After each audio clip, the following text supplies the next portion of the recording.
오늘은 저희 너무나도 잘 알고 있는 여호수아를 통하여서 다시 한번 우리에게 주어진 이 믿음의 삶과 또한 사명을 깨닫는 그런 시간이 되기를 함께 말씀을 나누도록 하겠습니다. 네, 제 준비한 PPT 화면에 혹시 띄워주실 수 있으면 띄워주시면 되겠습니다. 네, 묘비 제가 이미지를 띄워드렸는데요. 제가 보통 군에서 이제 장병들 대상으로 인성교육 이런 걸 합니다. 그런 거 하게 되면은 물론 종교적인 내용을 좀 섞어서 하기도 하지만 일반적으로 아이들과 좀 약간 진행하면서 좀 던지는 질문이 뭐냐면은 인생의 묘비를 한번 미리 써보자. 먼 훗날의 얘기겠지만 나의 인생의 묘비에는 어떠한 글귀를 남길 것인가, 그렇죠? 보통 우리가 뭐 고 오세현님 향년 몇 세에 어떠한 일을 하고 어떠한 상태로 이곳에 잠들다라는 보통 문구를 쓰지 않습니까? 그래서 제 병사들한테도 그들의 인생에 대한 어떤 회고도 할 수 있고 준비를 할 수도 있고 무엇이 중요한지 그냥 흥청망청, 특히 요즘에 MZ 세대가 이렇게 막 산다고 할 수는 없지만 그래도 너무나도 이런 그런 예전 같지 않은 그러한 세대이기 때문에 좀 더 인생을 제대로 살 수 있는 도움을 주고자 그런 질문을 던집니다. 어떤 글귀가 남기고 싶은가? 했을 때 다양하게 제가 그 5년을 하면서 기억에 남는 거는 어떤 병사는 이렇습니다. 나는 죽지 않는다. 이런 식으로 해가지고 묘비가 필요 없다라고 하는 친구도 있었지만 대부분은 좋은 상태, 좋은 모습으로 좋은 어떤 업적을 남기고 이 세상을 떠나고 싶어 하는 것이 대부분의 답변이었습니다. 아마도 그래서 우리들이 이 세상을 어떻게 살아갈까를 고민할 때에 가장 중요한 답변은 내가 어떻게 살다가 어떻게 죽을 것인가. 아마도 이미 그러한 고민을 하고 살아 계시는 분들도 있을 것입니다. 무엇보다도 저희 예수님의 제자, 하나님의 백성인 저희들은 이 땅이 전부가 아님을 알기에 우리들은 이 땅은 그저 스쳐 지나가는, 물론 저희가 열심히 살아가야 할 주님 맡기신 인생이지만 우리들은 이곳이 꼬린 지점이 아니라 바로 하나님 나라가 우리의 꼬린 지점인 걸 알기 때문에 저희들은 그날을 꿈꾸며 기대하며 소망하며 살아가기에 그날에 대한 정확한 계획을 우리가 가져야 한다는 것입니다.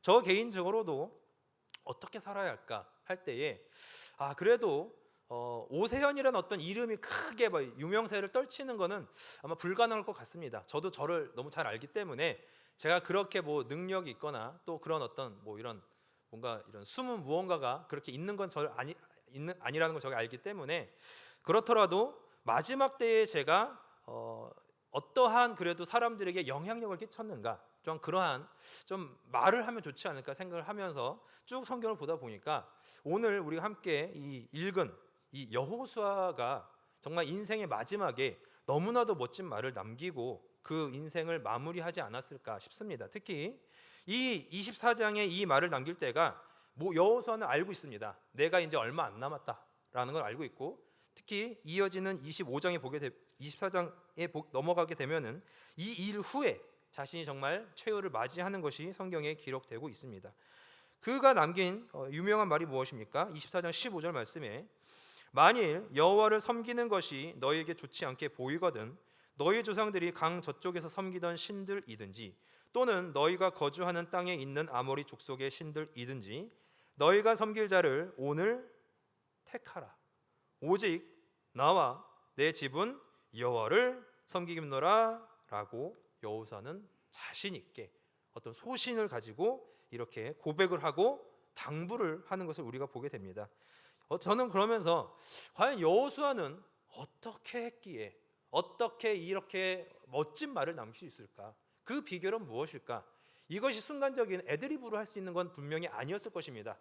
내가 이제 인생의 끝인데 내가 멋진 말 한번 남길까 해서 순간적으로 이런 말이 나올 수 있을까? 결코 그건 아닐 것입니다. 이러한 말을 할 수 있는 것은 그가 그동안 살아온 인생 가운데 철저하게 하나님과 함께 하였음, 그리고 하나님의 말씀 안에 그가 성장한 인생이라는 것을 우리가 발견할 수 있을 거라는 것이죠. 그렇다면은 우리가 구체적으로 여호수아가 어떠한 인생을 살아왔는지를 하나하나 살펴보도록 하겠습니다. 첫 번째, 여호수아가 이러한 말을 남길 수 있는 비결은 무엇보다도 여호수아는 순종의 사람이었기 때문입니다. 어떠한 사람이라고요?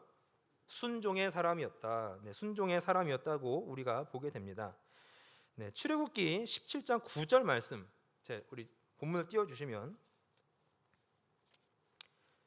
네, 출애굽기 17장 9절 말씀인데요. 우리 함께 9절 말씀 보도록 하겠습니다. 모세가 여호수아에게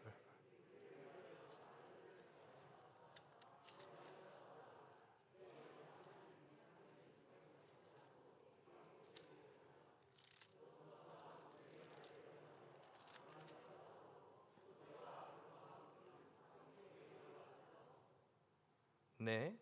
네, 우리 말씀을 보게 되면은 이 싸움을 아마 잘 아실 것입니다. 아말렉과의 싸움이죠. 모세가 이 출애굽 이후에 광야를 지나면서 다양한 전투를 합니다. 그 가운데 이 아말렉과의 싸움이 왜 유명하냐면은 모세가 산 위에서 무엇을 하면 전쟁에서 이기는 싸움이었죠? 두 팔을 들고 있으면 이기는 싸움이었습니다.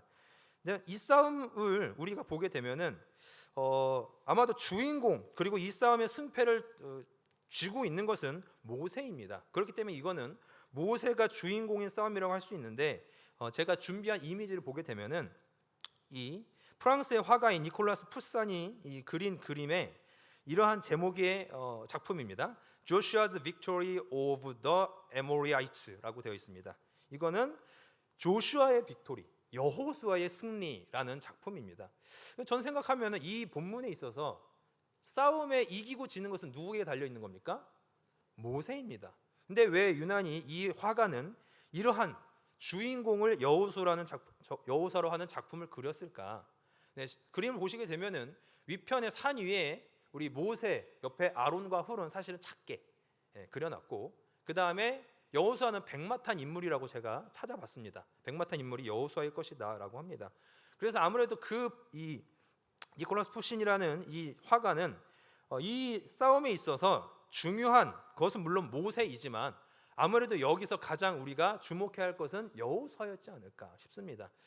여러분 한번 여호수아의 입장에 한번 대보십시오. 저 싸움에서 이기고 지는 것은 누구에 달려 있다?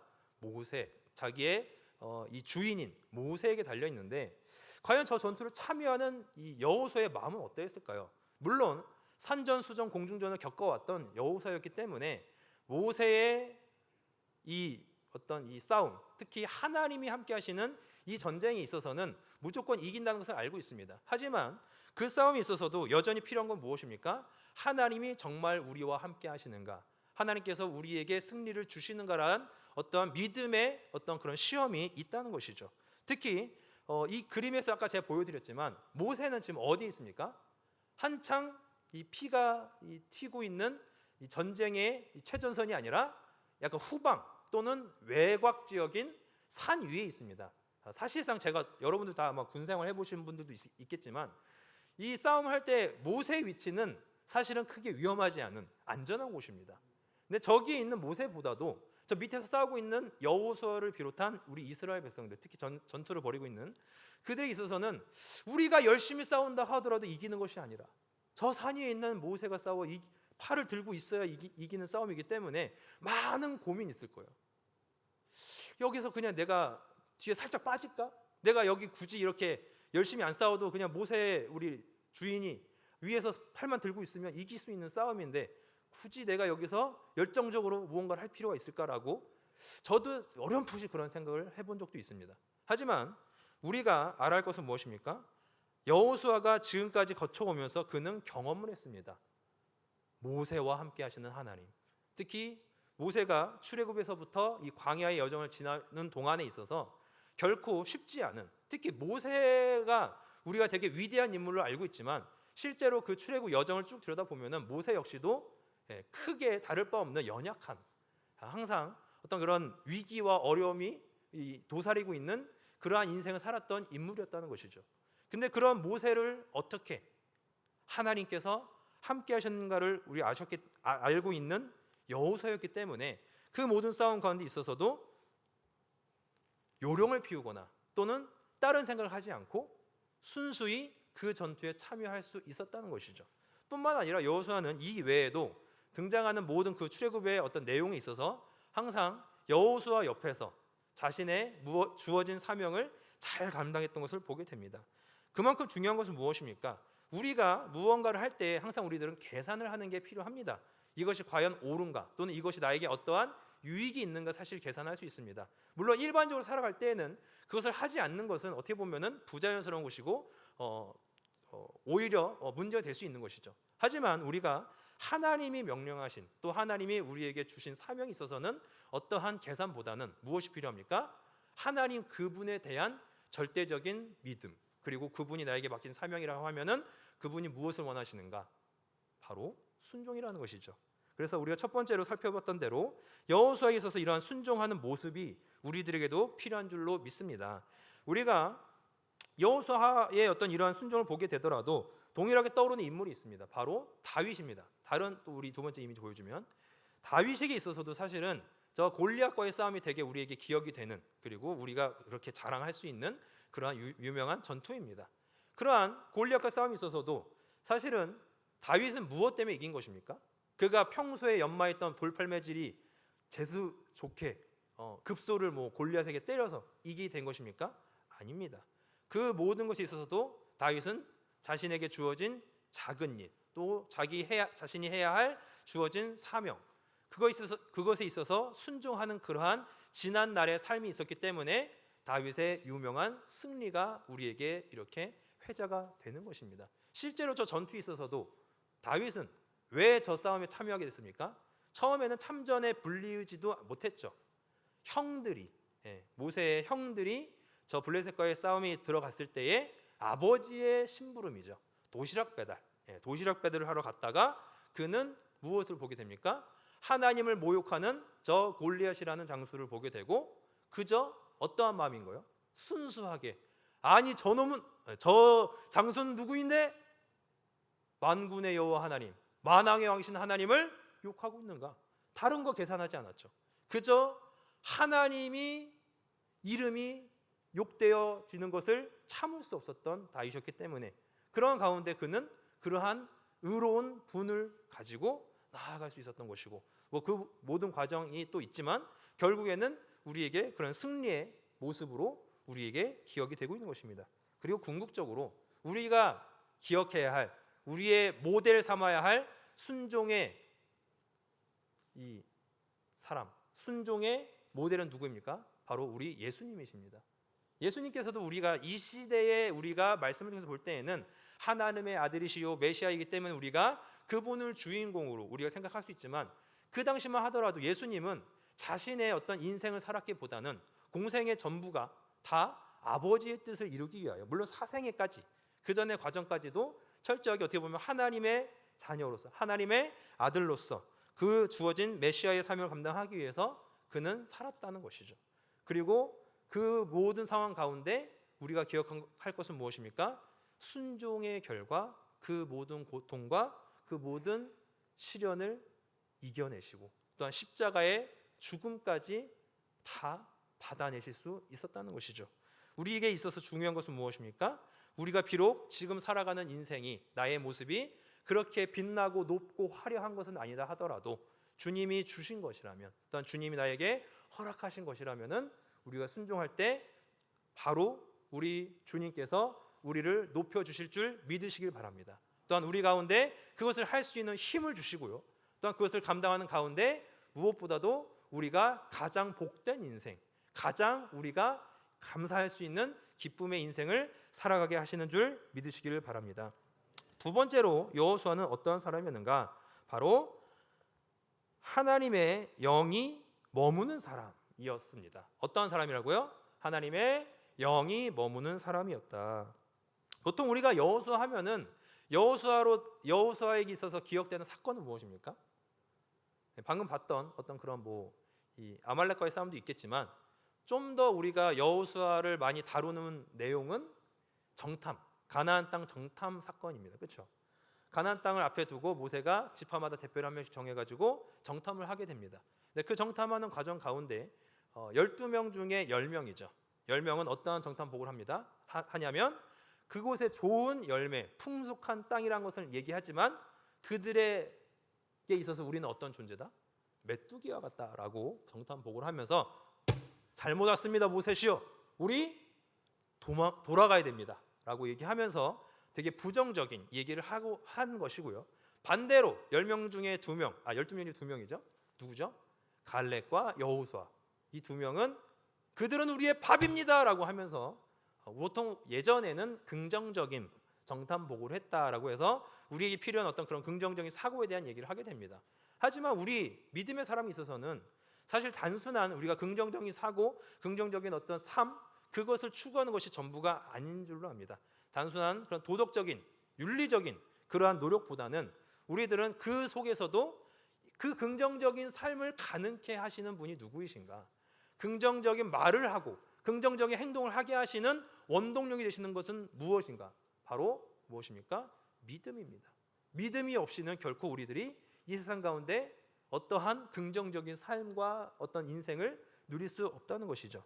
그래서 저는 여호수아를 평가할 때 여호수아는 긍정적인 사람입니다라고 하는 것보다 믿음의 사람이었음을, 특히 오늘 이 두 번째로 살펴본 대로 하나님의 영이 머무는 사람이다라는 것을 좀 보여주고 싶습니다.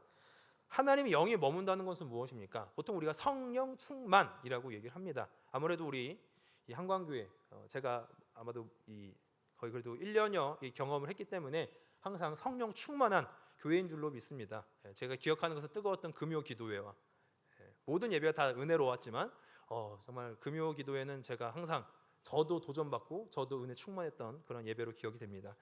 그러한 하나님의 영이 충만하다는 건 무엇입니까? 보통 요즘의 젊은 세대들은 교회로 온다는 것을 이게 이해를 못하시는 분들도 있는데 게임 용어로 버프를 받는다고 합니다. 버프. 보통 옛날 표현은 뭐냐면 기운을 받는다. 와가지고 뭔가 좋은 기운을 받고 돌아간다라고 생각을 하는 거예요. 그래서 일주일을 살아가는 어떤 기운을 일요일 주일날 와서 여기서 받고 일주일을 살아가고 또 그게 보통 이제 버프가 빠지면 기운이 빠지면 다시 와서 채우는 개념을 생각합니다. 보통 우리가 그래서 그런 뭐 영빨이다, 예전에 속된 말로 영빨이다 해가지고 그것이 좋은 사람이 되게 잘한다 또 할 수 있습니다. 하지만 우리가 여호수아뿐만 아니라 구약 시대에는 영이 임했다라고 한다는 걸 볼 때에는 뭔가 순간적인 없던 힘이 생기는 걸 생각하게 됩니다. 특히 대표적으로 우리가 사사 시대를 볼 수 있는데요. 사사 시대 보게 되면은 뭐 여러 사사들이 있지만 삼손을 우리가 생각하면 어떠한 캐릭터로 기억하고 있습니까? 삼손은 훌륭한 사사는 아니었죠. 부모님에게도 속썩이는 사사였고 하나님에게도 속썩이는 사사였습니다.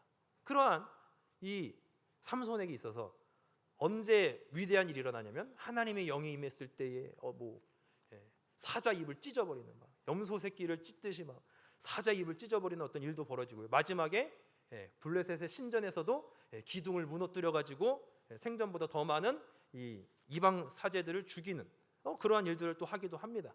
하지만 그것을 통해서 우리들은 뭔가 영이 임한다는 것은 그런 없던 힘이 생기고 뭔가 놀라운 일이 기적이 일어나는 정도로 생각하지만 우리가 이것을 구약뿐만 아니라 신약까지 쭉 같이 엮어서 보게 되면은 우리가 하나님의 영, 성령이 우리에게 오심은 어떠한 의미입니까?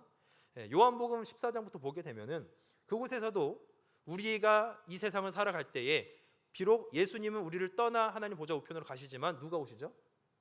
보혜사 성령님께서 오신다고 합니다.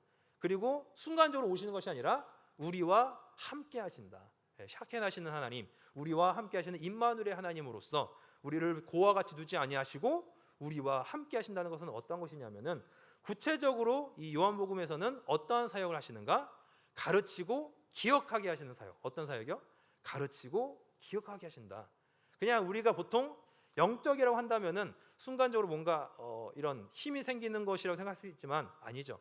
우리 성령 하나님께서는 인격적으로 우리에게 일하시는 분이다.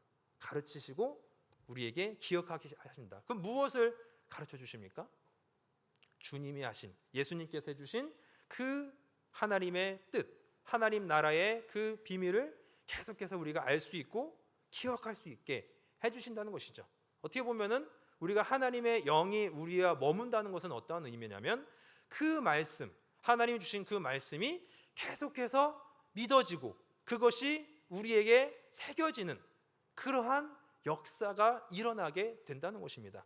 그래서 우리가 보통 부흥하면은 되게 갑자기 뜨거워지는 무언가로 생각하지만 역사적으로 있어왔던 부흥의 역사는 어떻게 시작됐는지 아십니까? 다 하나님의 말씀이 선포되어졌을 때, 하나님 말씀이 발견됐을 때, 특히 우리가 구약 시대의 요시아의 개혁 사건을 아실 겁니다. 그때에도 숨겨져 있던, 없어져 못 찾고 있었던 하나님의 율법을 발견했을 때에 그때의 하나님의 역사가 일어났다는 것이죠. 그리고 인류 역사에 계속 이어지는 부흥의 역사도 다 하나님의 말씀이 선포되어지고, 특히 우리나라, 우리가 기억하고 있는 1907년 평양 대부흥운동도 그 핵심은 무엇입니까? 사경이었습니다. 하나님의 말씀이 가르쳐졌을 때 그것이 우리에게 하나님의 놀라운 능력이 일어나는 시작점이 되었다는 것입니다. 그래서 하나님의 영이 임한다는 것은 그러한 하나님의 말씀으로부터 시작된다는 것. 이미 우리 한강교회 모든 분들이 다 말씀을 사모하고 계실 줄로 믿습니다. 누구보다도 하나님의 말씀을 새벽부터 늦은 밤까지 항상 상고하고 계실 줄로 믿습니다. 그 모든 것을 통하여서 하나님이 우리에게 여호수아와 같은 그러한 기쁘고 복된 인생을 살아가게 하신다는 것을 기억하시기를 바랍니다. 그래서 그러한 은혜가 우리 안에 있다는 것을 기억하는 저희 모두가 되기를 소망합니다. 마지막으로 우리가 여호수아의 비결 세 번째는, 여호수아는 말씀의 사람이었습니다. 같이 따라할까요? 시작. 여호수아는 말씀의 사람이었다. 어떠한 말씀을 우리가 기억해야 됩니까? 우리가 여호수아 1장을 가보게 되면요, 여호수아 1장에 보게 되면은 여호수아에게 어떠한 일이 일어나느냐, 이제 담임 목사로 위임을 하는, 또는 이 대장으로 취임을 하는 그러한 장면이 여호수아 1장에 기록이 됩니다. 여호수아 1장에 보게 되면은 여호수아 1장 말씀을 함께 찾아보겠습니다.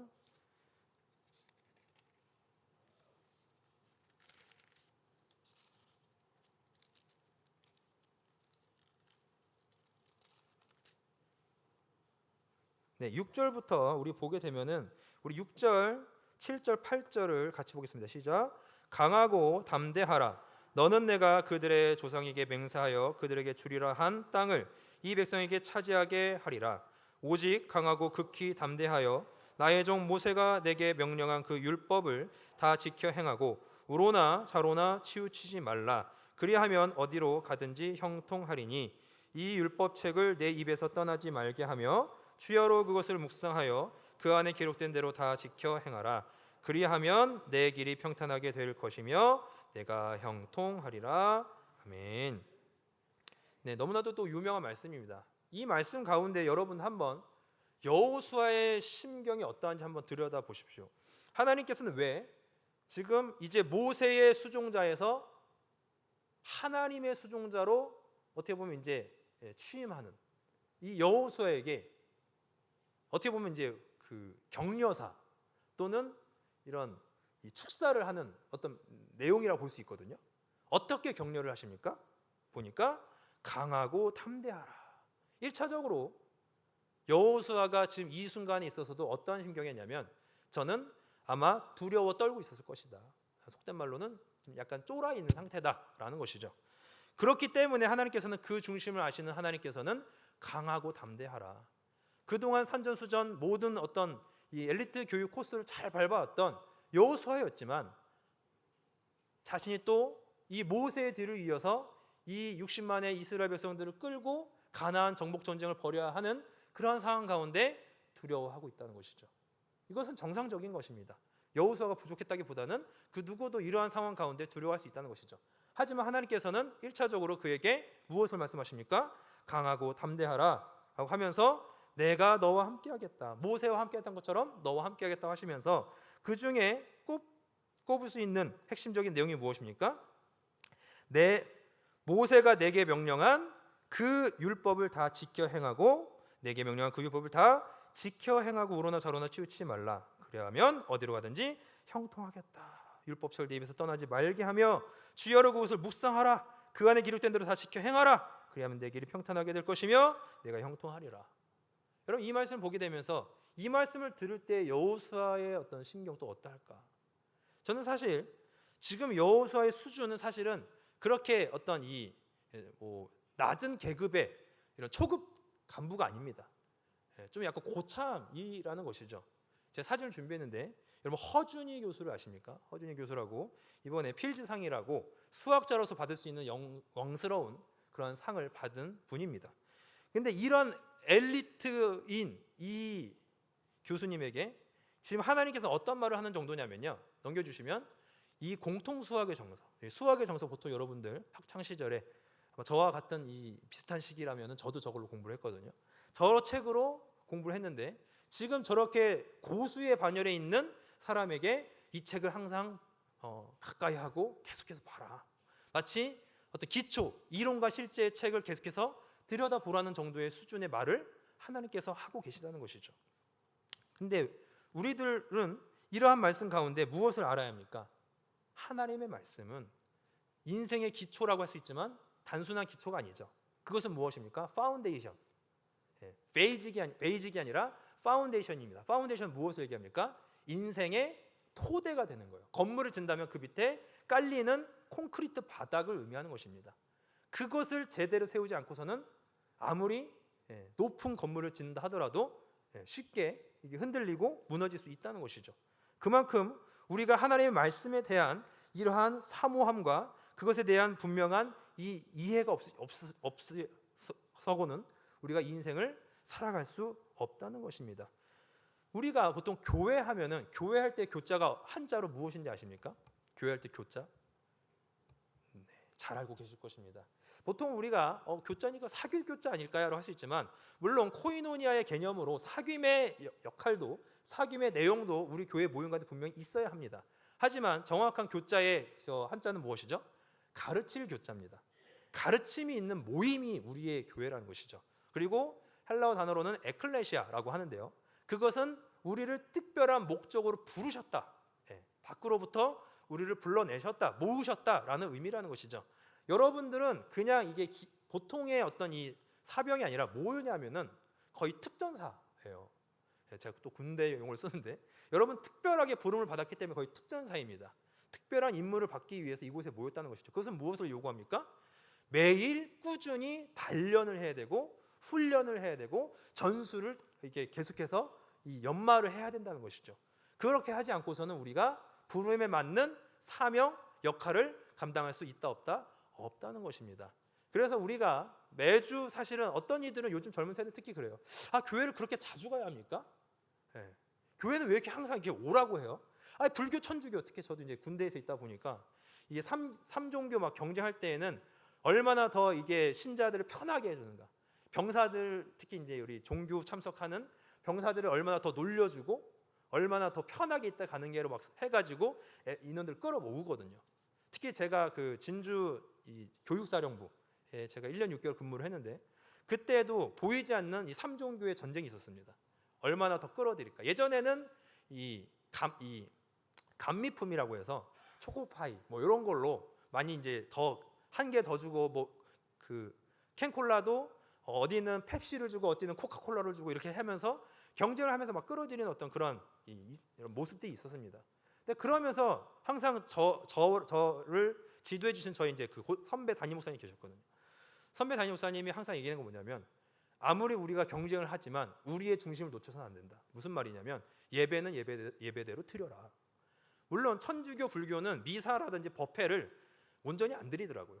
온전히 하질 않더라고요. 그냥 대충 하고 최대한 우리 병사들이 좋아할 만한 걸로 프로그램을 짜가지고 그냥 몇 명이라도 몇십 명이라도 더 끌어들이려고 노력을 합니다. 하지만 우리 진리를 갖고 있는 우리 기독교, 우리 교회는 무엇이 중요합니까? 비록 그러한 경쟁도 해야겠지만 그것조차도 우리들은 하나님이 원하시는 방법으로 해야 된다는 것이죠. 편법이 아니라 하나님이 명하신 그 기준대로 해야 된다는 것이죠. 말씀 없이 교회는 결코 성장할 수 없다는 거 잘 아시지 않습니까? 말씀 없이 결코 우리들이 부흥할 수 없다는 거 우리들이 성경 말씀을 통하여서 우리 믿음의 역사를 통하여서 잘 아실 줄로 압니다. 그래서 우리가 하나님의 말씀 지금도 잘 보고 계시겠지만 평생 우리 오늘 하나님께서 여호수아에게 하셨던 말씀처럼 그 율법책을 다 지켜 행하고 우로나 좌우로나 치우치지 말라. 그것을 내 입에서 떠나지 말게 하며 주야로 그것을 묵상하라. 거의 어떻게 보면 이게 뭐라는 거죠? 어떻게 하라는 것이죠? 일체화해야 되는 것이죠. 말씀의 사람이 되어야 한다는 것이죠. 이것은 그냥 억지로 이게 보자는 것이 아니라 그냥 어떻게 보면은 매일 우리가 사실 뭐 산속에 들어가서 뭐 기도원에 들어가서 성경만 보자, 그것은 아니고요. 여러분들이 살아가는 동안에 집에서든지 직장에서든지 여러분들이 처한 곳에서 항상 하나님의 말씀이 여러분들의 삶을 어떻게 보면은 이 둘러싸고 있을 수 있도록 암송도 가능하고요. 또 기록해서 메모지를 붙여놔도 되고요. 또 가능한 한 주어진 예배의 시간, 경건의 시간을 여러분들이 사모하는 것으로 그렇게 우리가 하나님의 말씀으로 무장할 수 있다는 것입니다. 그 결과가 바로 오늘 여호수아의 마지막 모습이라는 것이죠. 우리 다시 한번 24장 15절 말씀 다시 한번 마지막으로 보도록 하겠습니다. 여호수아 24장 15절 말씀 함께 봅니다. 시작. 만일 여호와를 섬기는 것이 너에게 좋지 않게 보이거든 너의 조상들이 강 저쪽에서 섬기던 신들이든지 또는 너희가 거주하는 땅에 있는 아모리 족속의 신들이든지 너희가 섬길 자를 오늘 택하라. 오직 나와 내 집은 여호와를 섬기겠노라. 아니 16절 이제 그 답입니다. 16절 같이 볼까요? 시작. 백성이 대답하여 이르되 우리가 결단코 여호와를 버리고 다른 신들을 섬기기를 하지 아니하오리니. 아멘. 이러한 믿음의 대화가 우리의 인생 가운데 우리의 마지막 가운데 있기를 간절히 축원합니다. 그래서 우리들도 소신 있는 믿음의 고백인 거죠.